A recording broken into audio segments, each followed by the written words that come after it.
வணக்கம். இந்த காகித பூ வச்சு நம்ம வந்து என்ன இதெல்லாம் பூவெல்லாம் வாடவே வாடாது இல்லையா? காகித பூ. நம்ம அந்த பூவை வச்சு அழகாக டெக்கரேட் பண்ணியிருக்காங்க பாருங்கள். வீடு மாதிரி வச்சுட்டு அதெல்லாம் வந்து ரொம்ப நாளைக்கு இருக்கும். அதனால் அந்த ஃப்ளவர்ஸை வச்சுட்டு அப்படியே டெக்கரேட் பண்ணிட்டோம்னா அப்படியே இருக்கும் அது. அதை வச்சு ஒரு வீட்டில் வந்து என்ட்ரன்ஸு இதை டெக்கரேட் பண்ணியிருக்கோம். ஒரு வாசமும் இருக்காது, ரொம்ப நாள் கொட்டாது, காஞ்சாலும் அப்படியே இருக்கும். அந்த ஃப்ளவர் ஃப்ரெஷ்னஸ் போகவே போகாது. அந்த ஃப்ளவரை வச்சியும் தீம் பண்ணியிருக்காங்க. டியூலிப், இந்த ஆரஞ்சு ஃப்ளவர்ஸை போட்டிருக்கேன்.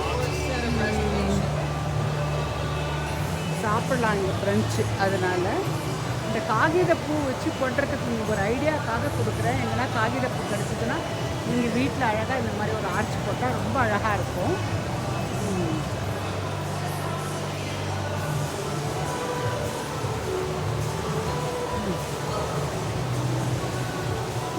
டியூலிப் வந்து விதவித பூலாம் நம்ம வாங்கவே மாட்டோம். வயலட் கலர், ஆனால் ரொம்ப அழகாக இருக்கும். பர்பிள், இது ஒரு கலர்.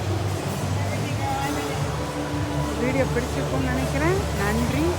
இது வந்து எக்கு வந்து இந்த நெஸ்ட் மேலே எக் இருக்கிற மாதிரி காட்டுறாங்க.